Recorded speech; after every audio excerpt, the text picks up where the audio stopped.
자, 다음은 최근 이슈되고 있는 차수별 대지지분 관계 그리고 종전 종후 자산평가 방법 등과 관련해서 감정평가법인에서 설명드리는 시간을 갖도록 하겠습니다.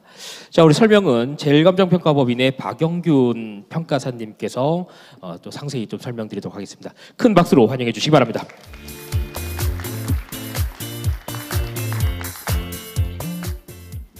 반갑습니다.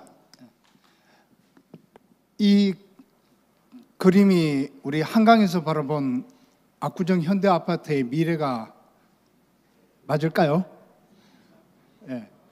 제가 몇 년 전에 뉴욕에 갔을 때 뉴욕 자유의 여신상 쪽에서 맨하탄 시를 바라본 모습입니다. 그죠?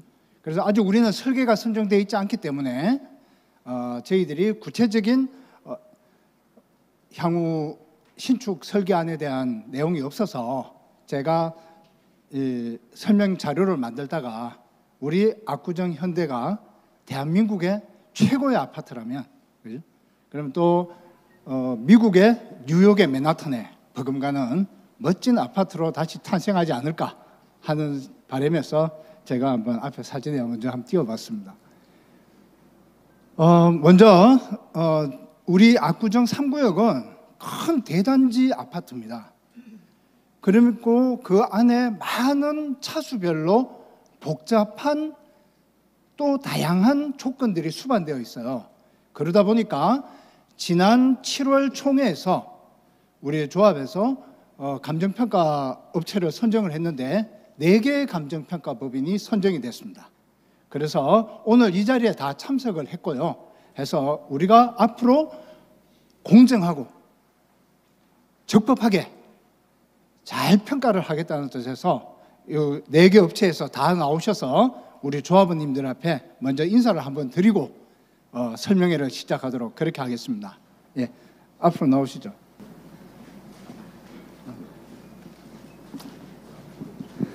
자, 저는 인사를 드렸던 제일감정평가법인이고요. 제 옆에 이제 가온감정평가법인에서 이제 참여하셨습니다. 그리고 여기 이제 하나감정평가법인의 허용혜 회장님이 참석해 주셨고요. 그 다음에 삼창감정평가법인에서는 2분이 나오셨습니다. 그래서 이준동 이사님하고 그 다음에 고병관 이사님이 참석해 주셨습니다. 그러면 저희들이 앞으로 우리 재건축 사업에 정말 공정하고 형평성 있고 적법하게 감정평가를 잘 하겠다는 약속을 드리는 뜻에서 다 같이 크게 인사 한번 드리겠습니다. 감사합니다.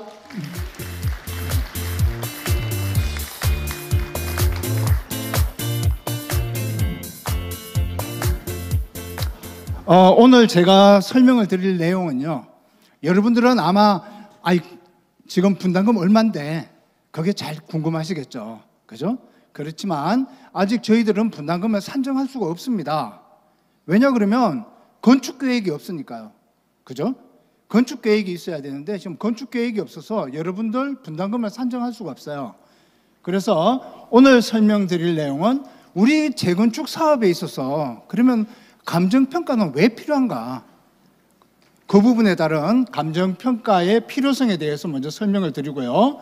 그 다음 2번째로 그러면 그 감정평가에 들어가는 종전자산과 종후자산에 대한 감정평가는 어떠한 기준과 방법에 의해서 감정평가를 실시하는가? 거기에 따른 내용을 설명을 드리고요. 3번째는 저희들이 7월 달에 선정이 돼서 협력업체 회의에 몇 번을 참석해 봤는데 각 차수별로 주장하는 내용들 아주 다양합니다. 그래서 저희들이 감정평가와 관련해서 우리 압구정 3구역에서 이제 핵심적으로 이슈화되고 있는 그 내용들을 한번 정리를 해봤습니다. 그래서 그러한 이슈들이 감정평가에는 어떻게 반영이 되는가? 그 내용을 설명하는 그런 순서를 가지고요. 그 다음에 4번째, 이제 저희들이 작년 12월 11일부터 도시 및 주거환경정비법이 개정 시행된 내용이 있어요. 그게 뭐냐 그러면 우리 앞에서 설명한 KTS의 정비계획과 관련된 내용이지, 그죠? 이 정비계획이라는 것은 여러분도 아시다시피 우리 압구정 3구역 정비계획구역의 토지 이용 계획을 말하는 거예요. 그죠? 그래서 그 토지 이용 계획이라는 것은 도로는 어떻게 하고 공원은 어떻게 설치하고 공공시설은 어떻게 설치하고 용적률은 몇 프로로 해서 몇 층까지 지을 수 있는가, 여기에 따른 토지의 구체적인 이용 상황을 갖다가 이제 확정 짓는 그런 계획을 말하는 거고요. 그 계획을 수립하는 당시에도 추정 분담금을 산정해서 서울시에 같이 올리도록 그렇게 법이 개정되어 있습니다. 그래서 그러면 지금 우리가 이제 곧 설계를 선정해서 정비 계획을 갖다가 수립을 하게 되면 추정 분담금을 산정하는데 그 절차와 방법은 어떻게 되는지, 거기에 따른 법률적 효과는 어떻게 발생하는 건지, 그 부분에 대한 걸 저희들이 설명을 드리고, 마지막으로 이제 재건축 사업을 통해서 우리 조합원님들이 이익이 극대화되는 방법이 무엇인가. 제가 지난 20년 동안 여기 재건축 감정평가만 담당하고 있었습니다. 그래서 20년 동안 했으니까 산전수전 공중전 다 겪어봤겠죠. 그죠? 그래서 거기에 따른 노하우를 여러분들에게 오늘 전수해 드리고 갈 테니까 지금부터 한 30분가량 제가 설명드리는 내용에 대해서 잘 들으시고 현명한 판단을 해서 사업을 성공적으로 이루시길 간절히 기원드리겠습니다. 자, 그러면 설명 시작하겠습니다. 처음 제가 설명드릴 내용은 재건축 종전 종후 자산 감정평가의 필요성이라고 했습니다. 그죠? 우리가 대한민국에 대법원이 있습니다. 대법원에서 재건축 사업에 대한 정의를 내린 게 있어요. 재건축 사업이라 하면 조합원들이 종전 자산을 현물 출자하여 새로운 아파트를 짓고 거기에서 필요한 부분을 조합원 분양으로 먼저 가져가고 그 남는 부분들은 일반 분양을 해서 거기서 들어오는 수입을 공사비에 충당해서 정산하는 사업을 말한다. 이렇게 규정하고 있습니다.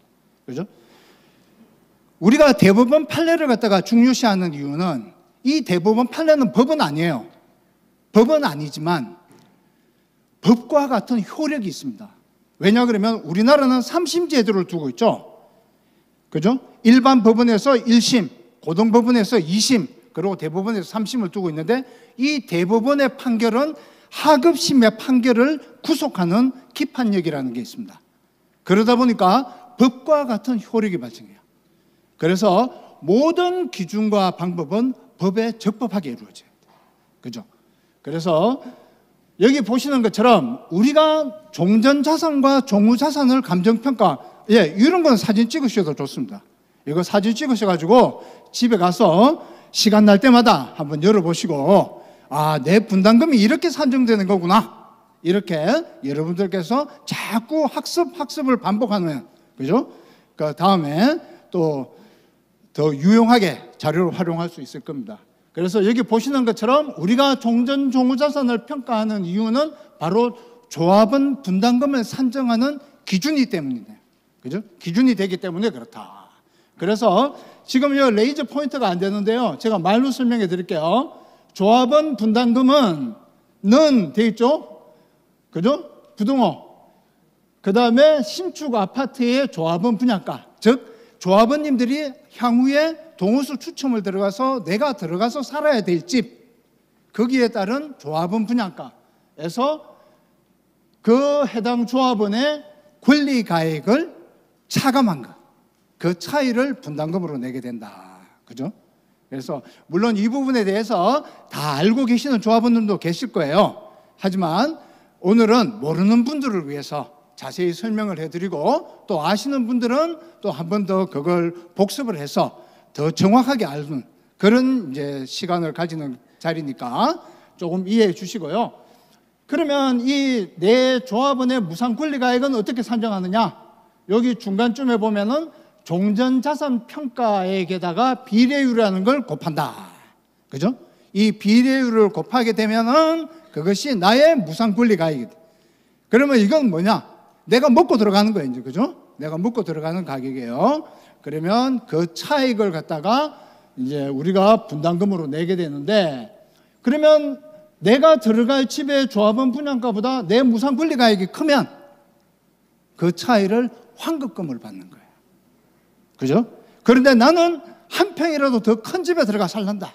이렇게 해서 내가 들어갈 조합원 분양가가 나의 조합원 권리가액보다 더 크면 그 차액만큼을 추가 분담금으로 부담을 하셔야 되는 거예요.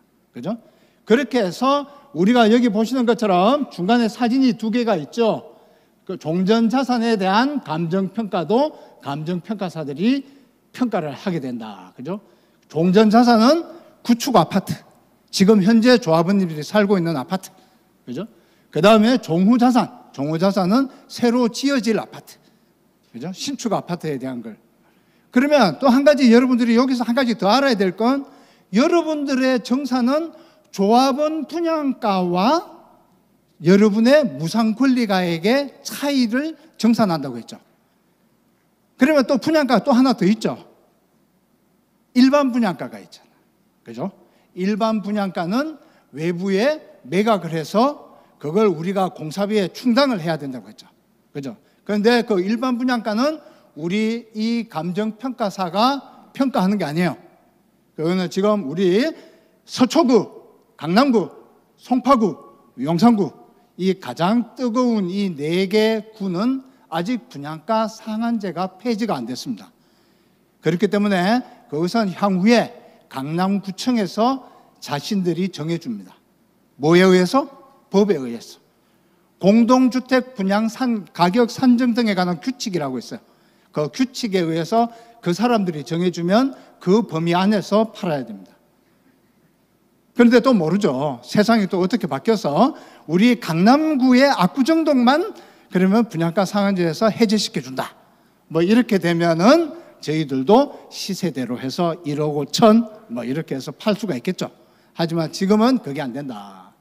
그래서 여기 보시는 것처럼 여기 종후자산의 감정평가는 뭐다? 바로 여러분들의 조합원 분양가. 조합원 분양가고 일반 분양가하고는 다르다라는 걸 아셔야 되고요. 그 다음에 정산하는 것은 제일 밑에 제가 하단에다가 한번 예시를 해봤습니다. 그죠? 종전자산 평가 금액이 만약에 우리 집이 10억이에요. 10억인데 거기에 비례율이 90%다. 그죠? 그러면 나의 무상 권리가액은 위에 있는 공식처럼 10억 곱하기 90% 해서 나의 무상 권리가액은 9억이 되는 거예요. 그러면 나는 우리는 부부인데 2명만 사는데 그냥 우린 좀 작은 아파트로 갈래. 그렇게 해서 8억짜리 분양가를 선택했다. 그렇게 하면 9억과 8억의 차이인 1억을 환급받는 거예요. 그죠? 그 다음에 그래도 재건축 아파트 우리 압구정동인데 난 좀 큰 데로 가야지. 이렇게 해서 조합원 분양가가 12억인 아파트를 분양 신청을 하게 되면 그러면 12억과 9억의 차이 하니까 3억 원을 추가 분담금을 내고 들어가는 거예요. 그렇게 해서 1번부터 우리가 4,000번까지 쫙 누구는 환급받고 누구는 추가 부담 내고 쫙 해서 4,000명 합계를 딱 내면 대차가 딱 맞아떨어져요. 그렇게 해서 우리가 이 재건축 사업에 대한 청산을 하는 겁니다. 그러고는 여러분들 들어가서 사시면 되는 거예요. 그죠? 예, 그런 절차가 있다. 그러면 우리가 재건축 부담금을 조합원 분담금을 갖다가 산정해 보려면 조합원 분양가를 알아야 되는구나. 그러면 조합원 분양가가 뭐다? 여기 중간에 그림에 있는 것처럼 감정평가사가 평가한 종후자산 감정평가구나. 그죠? 그 다음에 그러면 나의 무상 권리 가액을 갖다가 알려고 하면 종전자산 감정평가 금액을 알아야 되네. 그죠? 그러면 이 종전자산 감정평가법인은 여기 너무나 여러분들 50년 동안 눈에 익은 이 아파트, 구축 아파트의 감정평가 금액을 말하는 거구나. 그죠? 그러면 거기에 한 가지 더 있어야 되죠.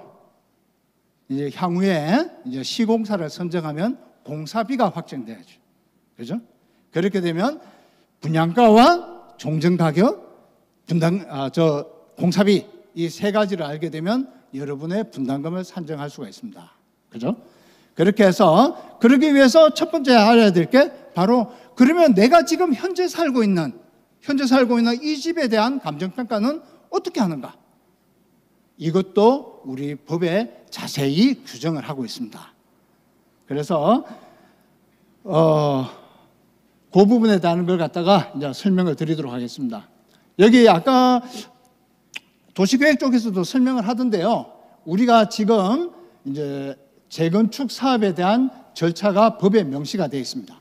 그 명시가 되어 있는데 그 명시된 법에서 우리는 지금 여기 1, 2, 3, 4, 5, 6, 7 중에 어느 단계에 있습니까? 예? 예. 1번. 우리는 지금 1번 단계에 있습니다. 그죠? 막 웃으시는데 세월 금방 지나갑니다. 벌써 30년, 40년 지났어요. 그죠? 금방 지나갑니다. 그래서 우리는 지금 1번 단계, 정비계획을 수립한다. 아까 제가 뭐라 그랬습니까? 정비계획은 우리가 재건축 정비사업을 하는 정비계획이라는 것은 우리의 토지 이용 계획을 말하는 거다. 그죠? 우리 이 소중한 이 압구정 3구역, 아까 맨하탄에 비금 때는 이 압구정 땅을 어떻게 공원은 설치를 하고 도로는 어떻게 배치를 하고 용적률은 어떻게 하고 청소는 어떻게 할 거냐. 여기에 따른 정비계획을 수립을 한다. 그게 토지 이용 계획이다. 1번. 그 다음에 2번. 그 토지 이용 계획을 바탕으로 해서 우리는 건축 계획을 세우는 거예요. 그래서 지금 건축 설계 사무소를 갖다 선정하고 있지 않습니까? 그래서 여기 들어와서 그러면 우리가 용적률이 300%다, 400%다. 그러면 그 안에서 가장 집약적이고 가장 효율적이고 가장 높은 가격으로 될 수 있도록 설계가 멋지게 나와야 되겠죠. 그죠? 그래서 그 건축 설계를 해서 건축 심의를 통과하고 나면 그 다음에 사업시행 인가 신청 총회를 거쳐서 강남구청에서 사업시행 인가를 받게 됩니다. 이 사업시행 인가가 드디어 이제 우리가 건축법에서 말하는 건축 허가를 말하는. 그래서 이제는 이 설계대로 해서 집을 지어도 좋다라고 강남구청에서 사업시행 인가를 내줍니다. 그죠? 그렇게 되면 그 다음에 그 사업시행 계획 내용을 가지고 조합원 분양 신청을 받아요. 왜? 조합원님들은 이 사업의 주인이니까 조합원님들이 먼저 좋은 집 가져가야 될 거 아니에요. 그죠? 그리고 남는 걸 일반 분양을 해야 될 거 아닙니까? 그죠? 그렇기 때문에 조합원 분양 신청을 받고 그 분양 신청을 받은 걸 토대로 해서 관리 처분 계획을 수립하는 거예요. 이 관리 처분 계획이라고. 처분이 무슨 말이에요? 처분. 그렇지. 잘하시네. 처분은 소유권이 변동되는 거야.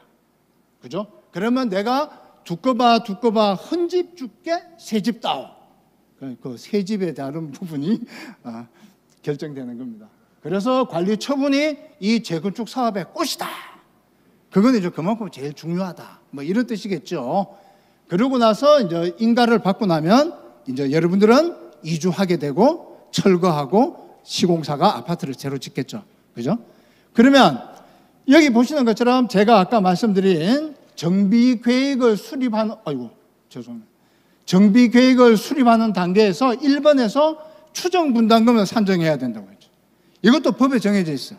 도시 및 주거환경정비법 9조 1항 2의 2호. 예? 토지 등 소유자별 추정분담금을 산정하고 그걸 갖다가 정비계획에 같이 포함해서 서울시에 올리도록. 그렇게 돼요. 그러니까 이때는 추정분담금을 산정하고 그 다음에 또 추정분담금 언제 산정하나요? 건축 심의를 통과하고 나면 사업시행 인가 신청 총회를 하기 전에 또 한 번 건축 심의에서 나온 설계안을 바탕으로 해서 또 한 번 더 추정분담금을 산정하게 돼요. 그렇게 해서 사업시행 인가가 나게 나면 그러면 드디어 이제 우리 조합원님들, 우리 4,000명 조합원님들 집에 따른 감정평가 가격이 이제 산정이 되는 거예요. 그래서 여기 4번하고 5번 사이에 보면 빨간 붓으로 이제 종전자산 감정평가를 실시한다. 그런데 왜 이때 하냐? 법에 도시 및 주거환경정비법 74조 1항 5호에 사업시행 인가의 고시가 있은 날을 기준으로 해서 종전자산을 평가하도록 법에 명시가 되어 있기 때문에 이 날을 기준으로 평가를 하는 겁니다. 우리 마음대로 하는 게 아닙니다. 그죠? 법에 정해져 있어요. 여러분들 아시다시피 우리가 왜 자꾸 법을 적법해야 된다, 법을 지켜야 된다. 왜? 법을 지키지 않으면 효력이 없어져요. 위법한 행위는 무효야. 그러면 또 다시 해야 돼. 그러면 여러분들 분담금은 또 더 늘어나. 그래서 한 단계 올라갈 때마다 법을 지켜야 된다. 법에 정해진 절차대로 해야 되고 법의 요건과 법의 규정을 따라야 된다. 그래야지 적법한 행위가 된다. 이 말씀이죠. 그래서 저희들이 사업시행 인가 고시가 나고 나면 종전자산에 대한 감정평가를 실시합니다.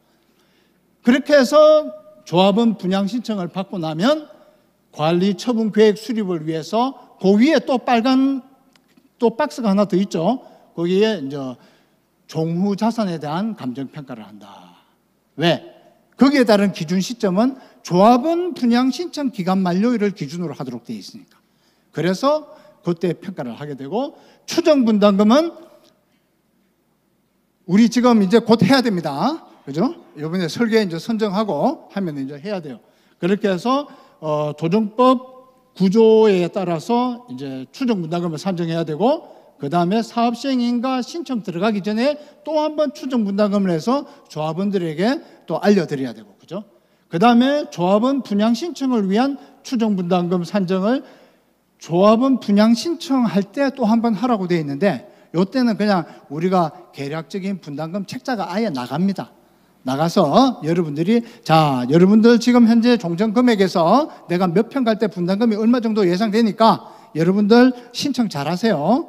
이렇게 해서 이제 책자가 나가니까 거기에 이제 맞춰서 이렇게 하면 된다. 그죠? 그래서 지금 현재 가장 중요한 거는 이제 우리 여기 중요하니까 빨간 걸로 해놨겠지. 그죠? 그래서 종전자산, 종후자산에 대한 평가는 저렇게 이루어지고 저 종전, 종후자산의 평가는 그러면 누가 하느냐? 그냥 뭐 감정평가사 아무나 하면 되느냐? 그게 아니겠지. 그죠? 그래서 여기 보시는 것처럼 이것도 또 법에 정해져 있어.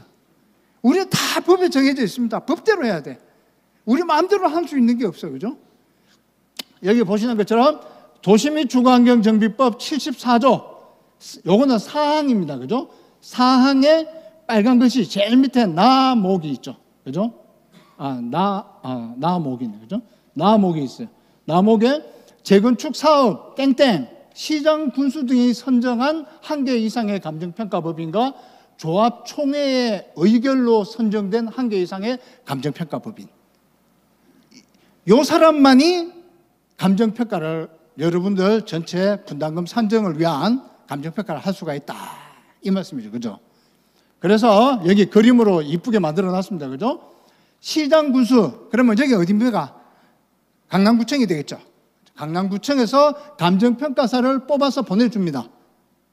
사업시행인가 고시가 나면 물론 조합에서 우리 이제 사업시행인가 고시 났으니까 감정평가 업체 선정해 주세요. 이렇게 하면 한 개 선정을 합니다. 그죠? 그러면 그분들이 와서 여기에 이제 한 2달 동안 해가지고 여러분들 집집마다 다 방문할 거예요. 이제 막 문 두들기고 그래가 세입자 있는 데는 세입자하고 약속 잡아주세요. 뭐 이렇게 하고 다 그렇게 하는데 그렇게 해서 이제 시장 군수가 선정한 감정평가법. 그리고 조합에서는 4개 업체가 선정돼요. 그죠? 4개 업체가. 이 4개 업체가 또 객관적으로 각자 판단을 해서 감정평가를 하는데 4개 업체가 하지만 돈은 한 개 업체 돈만 내라 그러더라고. 그래서 저희들이 돈은 한 개 업체만 받기로 했습니다. 예. 그래서 이 4개 업체가 평가를 하고 그렇게 해서 이제 선정을 하는 거지. 야, 법에 감정평가는 우리 종전자산 평가는 감정평가 한 금액으로 해야 된대. 그러니까 아무 데나 가가 자기 아는 친구한테 가서 야, 평가사 없냐? 야, 저기 평가사 있어. 야, 우리 집 평가해 줘봐. 그래갖고는 조합 사무실에 갖고 와가지고 야, 감정평가 이걸로 하면 된다며. 나 분담금 이걸로 산정해 줘. 그런 분 없지 싶죠? 있습니다. 제가 20년 동안 했다 그랬죠. 진짜 그런 분 있어요. 그래서 그 부분에 대해서 저희들이 막 설득을 하고 어르신이 이게 그렇지가 않습니다. 법에 이렇게 정해져 있습니다. 이렇게 이야기를 해서 이제 돌려보내고 이렇게 한 적도 있습니다. 그래서 이 부분은 종전자산 감정평가는 딱 한 번만 하는 거예요. 그죠? 이거 딱 한 번만 하는데 언제 하냐? 사업시행인가 고시가 있은 날을 기준으로 강남구청에서 선정해서 계약한 업체, 그 다음에 조합총회에서 선정된 업체, 이 사람들이 각각 평가를 해서 그 산술 평균한 금액, 그 금액으로 한 금액, 그것만 인정이 된다. 그죠? 그거 꼭 기억해 두시고요. 어디 가서 친구한테 감정평가서 받아오시면 안 됩니다. 예, 그거 인정 안 됩니다. 자, 그러면 우리가 그 중요한 종전자산의 감정평가의 기준과 방법은 어떻게 되느냐? 물론 아까 설명드린 것처럼 감정평가의 목적은, 이 종전자산 감정평가의 목적은 조합원 분담금을 산정하는 기준 가격을 정하기 목적이다. 그죠? 그러면 우리 아파트 상가는 거의가 다 집합 건물이잖아요. 공동주택이고, 그죠? 그래서 그 집합 건물에 대해서는 우리 감정평가 및 감정평가사에 관한 법률 제 몇 조지? 네. 하여튼 거기에 근거한 감정평가에 관한 규칙이라고 있어요. 그죠? 그 감정평가에 관한 규칙 제16조에서 거래사례비교법에 의해서 평가를 하라. 그러니까 이거 거래사례비교법으로 평가한다. 이 말씀은 이제 또 이제 자료가 다 돌아. 그러면 야, 옆집 거래가 얼만데? 그러면 우리 집은 옆집이 20억 했으니까 우리도 20억 할 거야. 우리는 뭐 15억이니까 그러면 15억밖에 안 해주는 거야? 막 이렇게 또 뭔가 상상의 나래를 다 피우고 걱정하시는데 너무 걱정들 하지 마세요. 꼭 그렇게만 거래 사례 가격대로만 하려면 법에서 중개사한테 하라 그러지 왜 감정평가사들한테 비싼 돈 주고 왜 하겠습니까? 그죠?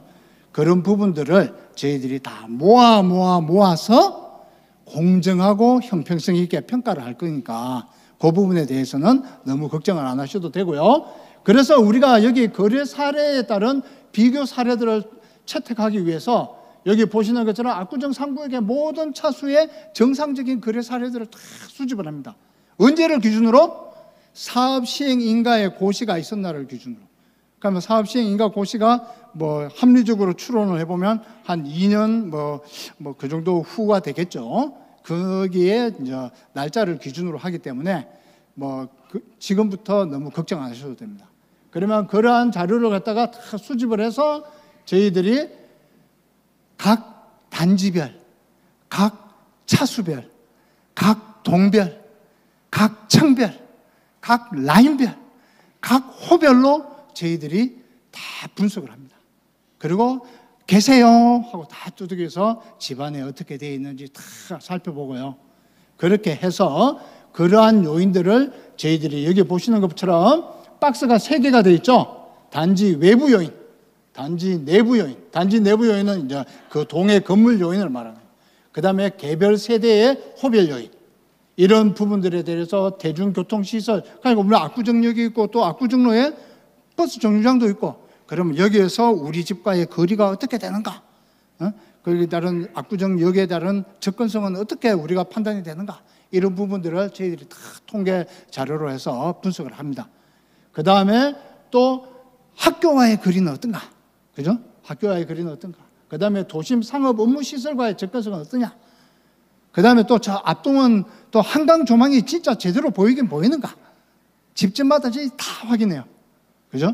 그렇게 해서 그런 요인들을 가격에 반영을 하고, 그 다음에 여기 단지 각 차수별로 총 세대수는 어느 정도 되고 최고층은 어느 정도 되는가? 건물 구조와 마감 상태는 어떻고 경관 연수에 따른 노도는 어떤가? 그 다음에 가장 중요한 호별 요인, 그죠?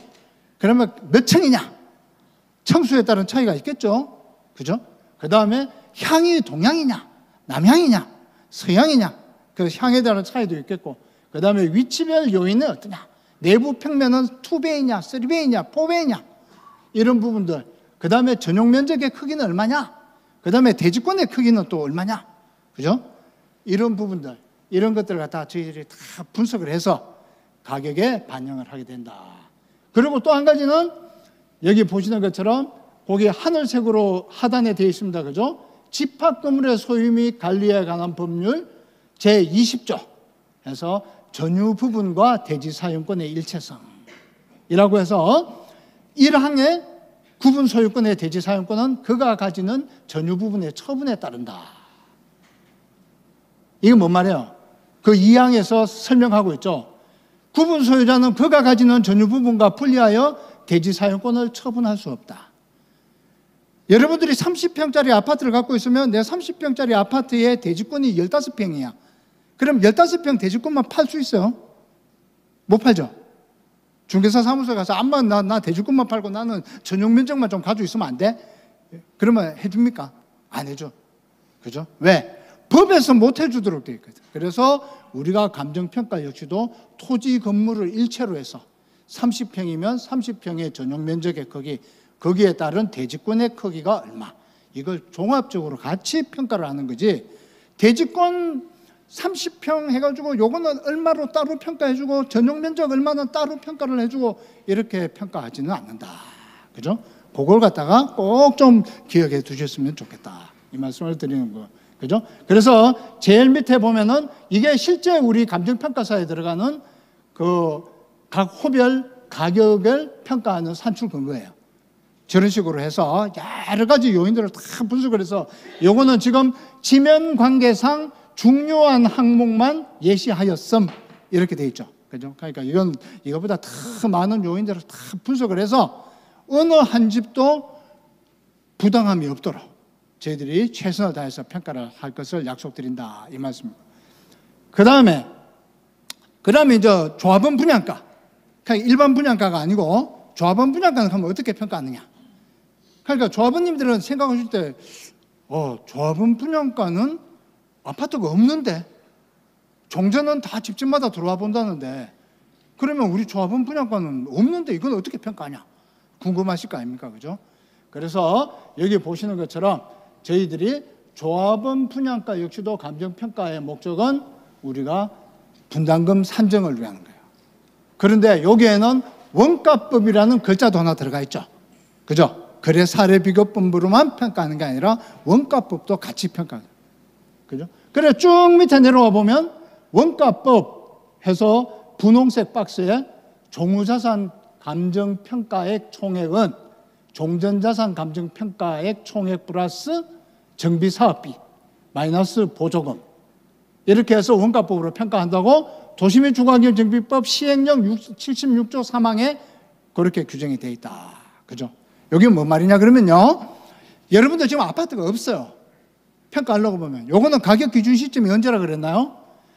분양 신청 기간 만료일을 기준으로 한다. 왜 분양 신청 기간 만료일을 기준으로 하냐? 그러니까 조합원 분양 신청. 왜냐 그러면요. 관리 처분 계획 수립 기준일을 우리 서울시 도시 및 주거환경 정비조례에서 분양 신청 기간 만료일을 관리 처분 계획 수립 기준일로 정하고 있습니다. 그렇기 때문에 거기에 따라서 우리가 분양 신청 기간 만료일로 조합원 분양가를 평가를 하는데 그 평가를 하려고 보니까 아파트가 없어. 아파트가 없다 보니까 우리가 건축 허가를 받았잖아요. 사업 시행인가 도면. 이것을 이 지구에서 대한민국을 찾아 그리고는 서울시 강남구 압구정동 여기 압구정 3구역을 GPS로 찍어요. GPS로. 찍으면 거기에 따른 모든 상황들이 이제 우리가 판단을 하는 거야. 그러면 우리가 아파트의 가격을 가장 많이 미치는 요인이 뭐냐? 그러면 그걸 3D 모형으로 아파트를 지어요. 지은 다음에 여기 보시는 것처럼 우리가 아파트의 가격에 가장 큰 영향을 미치는 층들이 중요한 이유는 여기 보시는 것처럼 일조권 때문에. 특히 우리 어르신들은 남향 아파트를 선호해. 그죠? 왜? 햇볕이 잘 든다. 햇빛이 잘 드니까 위생에도 좋고 화초도 잘 자라고 또 집안도 밝고 그러다 보니까 거기에 따른 저희들이 대법원 판례에서 인정하는 동짓날 그러니까 우리나라에서 해가 가장 짧은 날이 12월 22일 동짓날 그죠?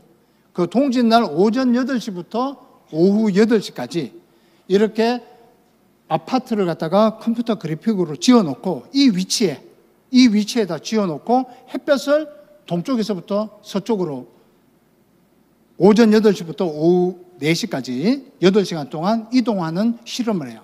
그렇게 하면 각 호별로 15분 단위로 해서 각 호별로 저기 일조권 동영상 나오죠. 저런 것처럼 햇볕이 어느 면적으로 어느 만큼 비추더라 라는 걸 갖다 다 분석을 합니다. 분석을 해서 여기 분석 결과 예시라고 있죠. 여기에 모형을 해서 여기는 20층, 여기는 30층, 여기는 40층 이렇게 하면 그 라인별로 그 기록 데이터를 갖다가 다 효용지수로 만들어요. 그러면 또 여기는 한강 조망이라는 게 있죠. 그죠? 한강 조망이 있고 또 저기 압구정동 쪽에서는 또 도심에 따른 조망이 있어요. 그죠? 그러면 그 조망에 대한 것도 성인 남자가 정면 창에서 2m 뒤로 물러서서 1.2m의 높이로 앉아서 정면을 바라볼 때 그때 보여지는 크기를 이 프로그램에 의해서 다 분석을 해요. 그러면 우리가 만약에 6,000세대가 지어졌다. 그러면 1호부터 6,000호까지 다 그 데이터가 다 나옵니다. 그러면 또 우리가 영향을 미치는 게 뭐가 있어요? 소음, 분진 이런 부분들. 그것도 저희들이 다 분석을 해요. 여기 보면 빨간색으로 되어 있는 거 있죠. 저건 시끄러운데. 그 다음에 파란색이 짙어지면 짙어질수록 조용한데. 그러면 거기에 따른 크기. 그 다음에 또 옆에 프라이버시 분석이라는 게 있죠. 이건 뭐냐? 옆집에서 우리 집 들여다 보여지는 거. 그죠? 그러니까 프라이버시의 침해의 정도. 이런 부분들을 다 저희들이 과학적으로 분석을 해서 그 데이터를 바탕으로 해서 여러분들 분양 아파트에 따른 가격을 평가를 해줍니다. 그렇게 해서 종전자산에 대한 감정평가와 종후자산에 대한 감정평가를 이런 과학적인 기법과 법의 절차에 맞춰서 저희들이 정밀하게 평가를 해서 여러분들에게 가격을 드립니다. 그러면 여러분들이 받아보고 야 이건 뭐 잘못됐다. 그러면 한 번 이의 신청을 할 수 있는 기회를 드려요. 그러면 이의 신청을 하시면 저희들이 다시 나가 봅니다. 그래서 여러분들 혹시 빠뜨린 게 있으면 저희들이 보완을 해드리는 그런 절차도 거쳐서 여러분들 누구도 손해보지 않도록 저희들이 평가를 갖다가 한다라는 말씀을 드립니다. 그러면 이제 우리가 종전 종후자산을 평가를 했고 여러분들이 향후에 시공사를 뽑아서 공사비가 확정이 되면 여러분들 분담금은 이제 산정이 되겠죠. 그죠? 그렇게 해서 우리 재건축 사업을 진행하는 거고요. 그 다음에 저희들이 이제 여기 한번 봤어요. 우리가 7월 15일 날 선정이 되고 회의를 하러 오면서 이래 봤더니 여러 가지 이슈들이 이제 있더라고요. 그래서 그 이슈들을 갖다가 간략하게 지금은 원칙적으로만 한번 분석을 해봤습니다. 그 봤더니 우리가 여기가 이제 압구정 3구역이에요. 그죠? 그런데 막 저기 앞에 있는 플래카드의 내용들을 보니까 제일 중요한 게 이제 대지권. 그러니까 이제 또 그 보니까 이거 차수별로 대지권의 크기가 다 달라요. 그러면 대지권이 유리하신 분은 오로지 대지권이 제일 중요한 거야, 이 사람은. 그죠? 대지권으로만 평가해야 된다. 이래요. 대지권이 제일 중요하다. 이렇게. 그럼 또 한강변에 또 한강 조망이 있는 야, 지금 세상이 어떤 세상인데 한강 조망이 이 사람아 그 집값에 20% 30% 간단다. 또 막 그러면 학교 옆에서 뭐 야들아 애 키울 때 학교 옆에 있는 게 도로 안 건너면 얼마나 좋은 줄 아냐. 그죠? 그러면 또 역세권에 계신 분들은 또 야 아파트 생활하려면 출퇴근할 때 지하철역 가까워야지. 그죠? 이런 부분들에 대한 이제 다 분석들이 나오고 있더라고요. 그런 의견들을 저희들이 다 모아서 여러분들 다 과학적으로 분석을 해서 가격에 다 반영을 해드릴 걸 반드시 약속드립니다. 그래서 여기 보시는 것처럼 압구정 역세권이다. 그러면은 100m, 200m, 300m, 400m, 500m, 600m, 700m 쫙 하면은 우리가 그걸 지도에서 측량을 통해서 쫙 이제 면적이 나오겠죠. 그러면 거기에 따른 평균 편차를 다 구해서 그죠? 거기에 따른 적정한 가격들이 다 반영이 될 수 있도록. 그러면 대지권은 중요하죠. 대지권은 이 사업의 기여도에 큰 영향을 미쳐. 그죠? 그러면 각 호별로 대지권의 크기가 이 가격에 미치는 영향을 저희들이 또 자료를 분석을 해서 그런 가격들을 갖다 다 반영을 해요. 그 다음에 학교 가까운 거. 학교 가면 초등학교가 가깝고 중고등학교가 좀 멀고 이러면. 그런데 여기는 학교가 또 3개가 다 붙어 있어. 그죠? 그러다 보니까 그 학교에 또 등하교하기가 좋은 그런 부분에 따른 요인 비교치들도 저희들이 다 가서 샅샅이 다 조사를 해서 어느 누구도 피해를 입지 않도록 공정하게 저희들이 평가해 드리는데, 지금 현재 저희들이 평가 법인에서 여기 한강 조망권 이 부분에 대한 것도 아까 우리가 시뮬레이션 하는 거 봤죠? 그죠? 그 시뮬레이션은 감정평가사가 하는 게 아닙니다. 여러분들 조망권, 1조권 소송 많이 뉴스에서 나오죠? 그것만 전문으로 하는 대학 전문기관들이 있어요. 그러면 그거는 이제 법원의 판사들이 써먹는 기관인데 우리도 돈 주면 써먹을 수 있습니다. 그래서 그분들이 다 오셔가지고 현재 있는 아파트의 관리사무소에 가서 설계도면 막 옛날 설계도면 있잖아요. 그걸 다 받아가지고 거기에 따른 호별 시뮬레이션을 다 합니다. 한 달이 걸리든 2달이 걸리든 다 해서 거기에 정말 한강 조망이 제대로 나오는지 그걸 갖다 다 분석을 해서 여러분들 가격에 다 반영을 해드릴 거니까. 그리고 여기 도심 시설에 대한 접근성 이런 부분들도 저희들이 다 분석을 해서 반영을 해드린다.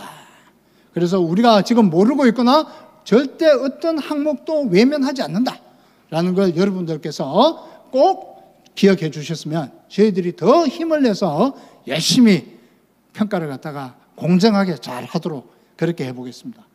그 다음에 두 번째 이슈. 요거는 이제 아까 말씀드린 것처럼 그러한 가격들이 이렇게 이제 가격에 어떻게 반영을 하는가. 그걸 갖다가 하나의 예시로 이제 들은 건데요. 뭐 요거는 그냥 참고로 이제 하시면 될 것 같고요. 제가 다 설명을 드린 내용이니까. 그 다음에 또 다음 이슈는 이 부분들이 있더라고요. 아까 우리가 도시계획에서 지금 막 첨예하게 연구하고 있는 게 그 역사권 주변의 준주거 지역, 저게 이제 지어지는 것 같더라고요. 그죠? 그래서 여기 준주거 지역이 용적률이 높고 층수가 높아서 그러면 거기 때문에 그 뒤에 있는 아파트들이 많이 또 가격이 가려지는 거 아닌가?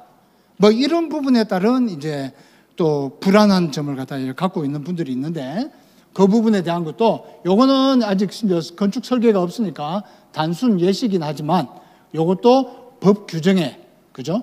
맞춰서 일조권과 조망권이 확보될 수 있도록 건축 설계가 잘 배치를 할 거예요. 그러면서 그걸 가지고 또 여러분들에게 계속 이런 설명의 자리를 가질 겁니다. 그래서 어느 집도 여기에 따른 통경축에 따른 피해를 보지 않도록, 조망에 대한 피해가 보지 않도록 그렇게 반영을 하고, 또 한 가지는 우리 감정평가도 저 제일 밑에 보시면 도시및 주거환경정비법 89조 3항이라고 했어요. 사업 시행자는 종전에 소유하고 있는 토지 건축물 가격과 분양받는 대지 또는 건축물의 가격은 평가할 때는 그 건축물의 위치에서 요 위치가 이제 청향, 접근성 이런 것들을 갖다가 이야기하는 겁니다. 이런 것들을 참작해서 감정평가를 하도록. 그러면 좀 안 좋은 데는 분양가가 낮겠죠. 분양가는 조합원님들 낮은 걸 좋아하시잖아.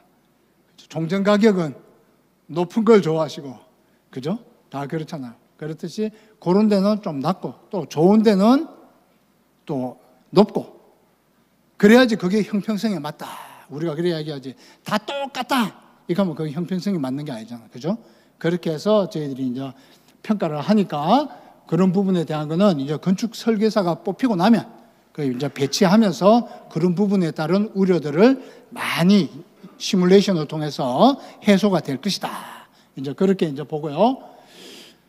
그 다음에 또 한 가지는 여기가 보니까 1, 2, 3종이 이렇게 다양하게 되어 있더라고요. 그죠? 그런데 대부분은 이제 3종인데 이제 2종 아파트도 있고 뭐 이런 부분이 있다 보니까, 그러면 그 부분에 대한 건 어떻게 하냐? 이것도 법에 정해져 있습니다. 그래서 우리 감정평가사법에 근거한 감정평가 실무기준 해설서라고 제일 밑에 보면 빨간 글씨로 되어 있죠.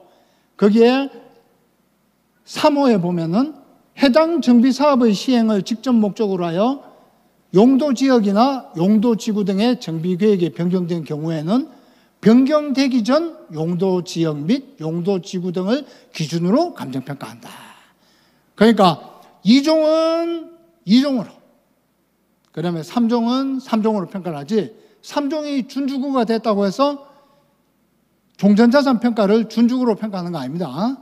예, 그 내용을 갖다가 설명드리고, 그 다음에 2종도 3종이 됐다고 해서 3종으로 평가해 드리는 게 아니라 현재 종전 상태 2종을 기준으로 평가를 하게 된다. 그죠? 네, 법에 이렇게 규정을 하고 있다라는 걸 말씀을 드리고요.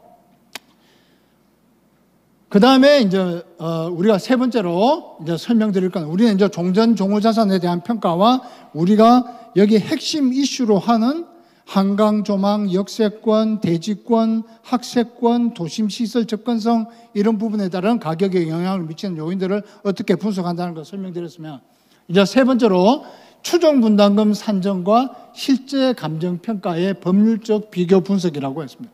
이거 왜 이거 했냐 그러면요, 우리 이제 다음 달에 설계 뽑고 나면 이제 추정 분담금 해야 됩니다. 이 추정 분담금 하면요, 이 4천 세대가 난리가 나요. 그래서 제가 그 법적 근거를 가지고 미리 이제 예방 차원에서 여러분들에게 좀 양해를 구하기 위해서 요걸 정리를 해봤습니다. 그래서 그 내용은 여러분들 요거 꼭 사진 찍어주세요. 그래서 꼭 공부 좀 해주십시오. 여기 보시면 좌측이 추정분담금 가격 산정, 그리고 우측이 종전 종후자산 감정평가를 통한 조합원 분담금 산정, 이렇게 우리가 정리를 해봤습니다. 그러면 추정분담금은 가격 산정하는 법적 기준은 추정치를 구하는 거기 때문에 별도로 없어요. 없지만 우리 종전 종후자산을 통한 조합원의 분담금 산정은 도시 및 주거환경정비법, 그 다음에 감정평가 및 감정평가사에 관한 법률, 거기에 위임받은 감정평가에 관한 규칙과 감정평가 해설 기준에 따라서 정밀하게 법적 기준으로 평가를 해야 됩니다. 그러면 그 분담금 산정 시기는 언제냐? 아까 설명드린 것처럼 추정 분담금은 앞으로 한 3번 정도 더 해야 된다. 그죠? 그래서 정비계획을 지금 수립하는 단계에서, 그 다음에 또 건축 심의를 받고 나면은 사업시행 인가 신청하기 전에 또 해서 여러분들에게 알려드려야 되고, 그 다음에 조합원 분양 신청 통지 전에, 이때는 분담금 책자로 해서 여러분들에게 다 발송이 될 거다. 그죠? 계속 변합니다. 그죠? 계속 변하고 있다. 그 다음에 종전자산 가격과 종후자산에 대한 가격은, 이거는 말 그대로 추정 분담금은 저희들이 추정을 합니다. 그러면 뭘 기준으로 추정하느냐? 거기 그 하단에 보시면 공시가격의 보정률 적용. 그러니까 여러분들 3,900세대 있으면 3,900세대 공동주택 공시가격 다 국토부에서 매겨놨죠. 그죠? 그러면 이 종전가격은 저희들이 지금 들어가서 평가를 하면 법적으로 효력이 없어. 여러분들 돈만 들어가. 왜? 사업시행 인가 고시가 나서 강남구청에서 온 평가법인하고 평가를 해야지 그 가격만이 효력이 있는 거지. 이거 효력이 없는데 지금 감정평가 해내라 이러면 돈만 들어가는 거예요. 그거 다 여러분들 분담금이에요. 그죠? 그래서 이거는 감정평가를 한 것이 아니기 때문에 법적 효력은 없다. 하지만 계략적으로 이렇게 보는데, 그래도 국가에서 매겨놓은 공동주택 공시가격이니까 욕을 해도 감정평가한테 욕 안 할 거 아닙니까? 국토부 장관한테 욕할 거 아닙니까? 이거 국토부 장관이 한국부동산원 시켜서 해놓은 거니까. 그죠? 그래서 여기에 따른 이제 가격 산정 기준은 그러한 공시가격에다가 보정률을 해서 계략적으로 추정한 거다. 그래서 여러분들 확정되는 분담금이 아니라는 걸 지금 다시 한 번 더 간곡히 말씀을 드리고요.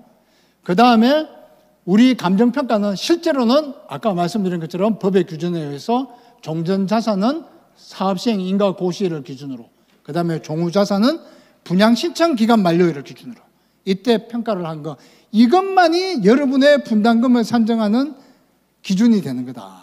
그죠? 그래서 다음 달에 추정 분담금 저희들이 공동주택 공시가격에 시세 반영률을 했다고 해서 이것과 막 세상 끝났는 것처럼 막 찾아와 가지고 저한테 그러시면 저는 책임 못 집니다. 예, 그래서 그거는 진짜 넓게 양해를 해 주시기를 바라고요. 자, 우리가 헌법재판소에서도 여기에 대해서 결론을 내려줬어요. 그죠? 그래서 여기 헌법재판소 2015 헌바에 66 해서 추정분담금은 법적 구속력이 없다. 그죠? 그렇게 명시를 하고 있습니다. 그렇기 때문에 다음 달에 저희들이 추정분담금 이렇게 한다고 해서 여러분들 막 너무 저한테 그렇게 제 혼자 하는 거 아닙니다. 그죠? 여기 하나감정, 그 다음에 강원감정, 삼창감정 4개 업체가 같이 할 겁니다. 그렇기 때문에 그거 가지고 너무 목숨 걸지 말아 주시길 바라겠습니다. 그래서 제가 했고요. 그 다음에 제가 이제 마지막으로 우리 조합원님들이 지금 이제 벌써 한 35분이 됐는데 35분 동안 제가 설명드린 답을 하고 가야 되잖아요. 그래서 여러분들 다 부자 되는 법을 제가 하나 팁을 드리고 가려고 요걸 준비했습니다. 그래서 보시죠. 여러분들은 종전 가격이 높은 게 좋습니까? 낮은 게 좋습니까? 그렇죠. 솔직하셔야죠. 높은 게 좋죠. 그러면 우리가 4,000명이 다 높으면, 자, 여기 한번 예를 한번 들어볼게요. 저기 노란 박스에 보시면 우리가 한 종전 4,000세대가 평균 15억으로 만약에 감정평가를 했어. 그러면 종전 총액이 6조 원이 돼요. 그런데 거기에 건축 공사를 갖다가 지하주차장 포함해서 한 40만 평을 새로 신축을 했어. 거기에 평당 1,500만 원의 공사비로 들어가면 총 사업비가 한 6조 원이 돼요. 그렇게 해서 40평짜리 아파트를 갖다 한 6,000세대로 짓다. 그래서 그 조합원에 따른 분양 가격이 한 20억 정도가 됐다. 그러면 총 분양 수입은 12조 원이 되겠죠. 그러면 이쪽에 좌측에 보세요. 좌측에 보시면 총 분양 수입은 12조. 그 다음에 총 사업비는 6조 원. 그럼 우리가 내가 첫 페이지에서 이야기했던 그 비례율이 나오겠죠. 그러면 개발 이익은 6조 원. 그걸 종전자산 총평가액으로 나누니까 비례율이 100%네. 그러면 내 개별 세대별 분담금은 얼마일까? 그러면 여기 보시는 것처럼 나의 무상권리가액은 15억 곱하기 100% 해서 15억이 되는 거예요. 그죠?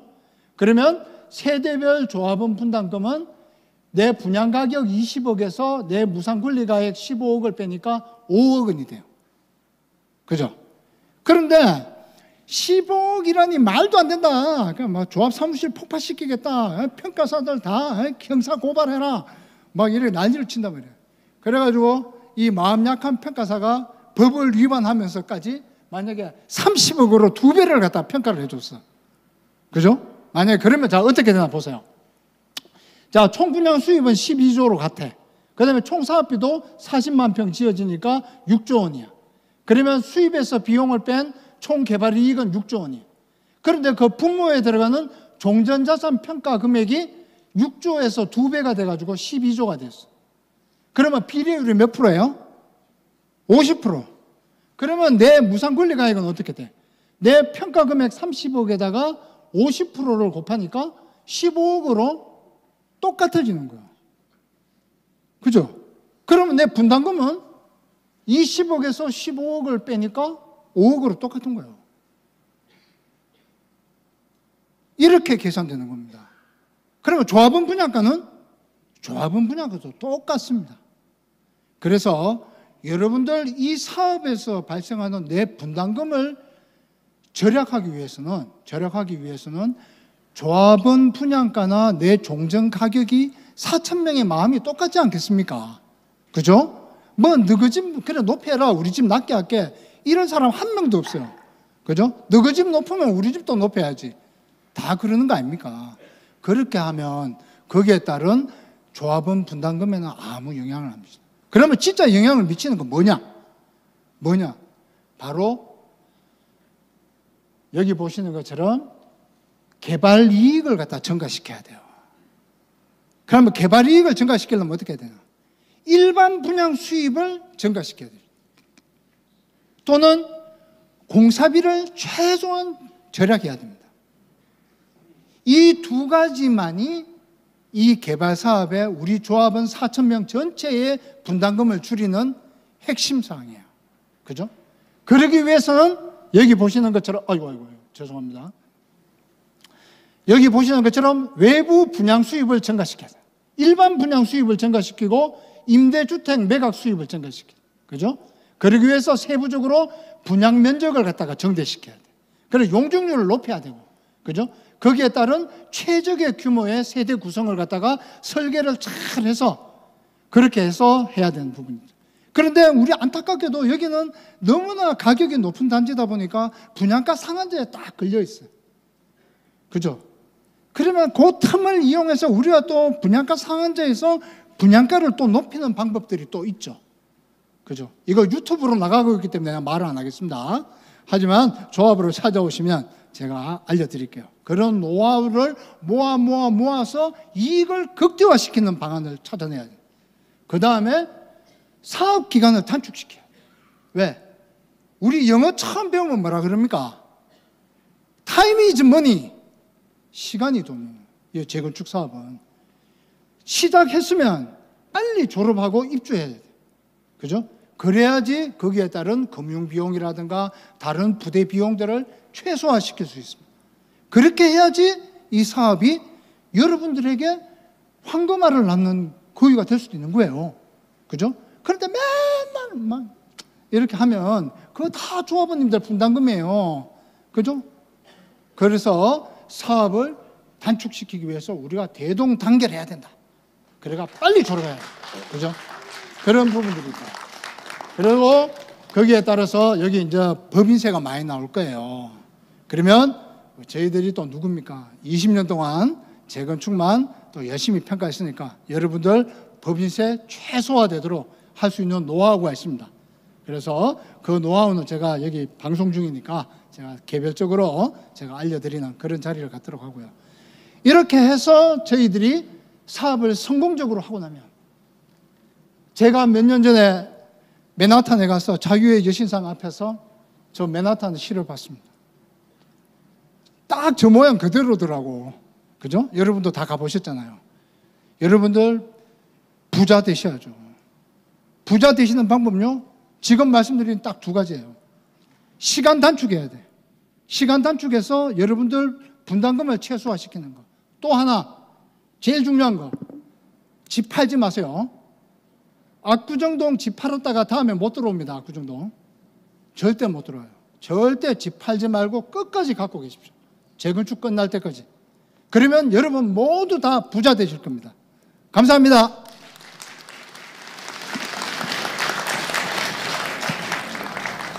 예, 지금까지 감정평가법인에서 최근 이슈되고 있는 차수별 대지지분 그리고 종전 종후 자산 평가와 관련한 우리 관계 법령들에 대해서 설명이 있었습니다. 사실상 재건축 사업에서 가장 민감하고 어려운 부분이 감정평가 부분일 것 같아요.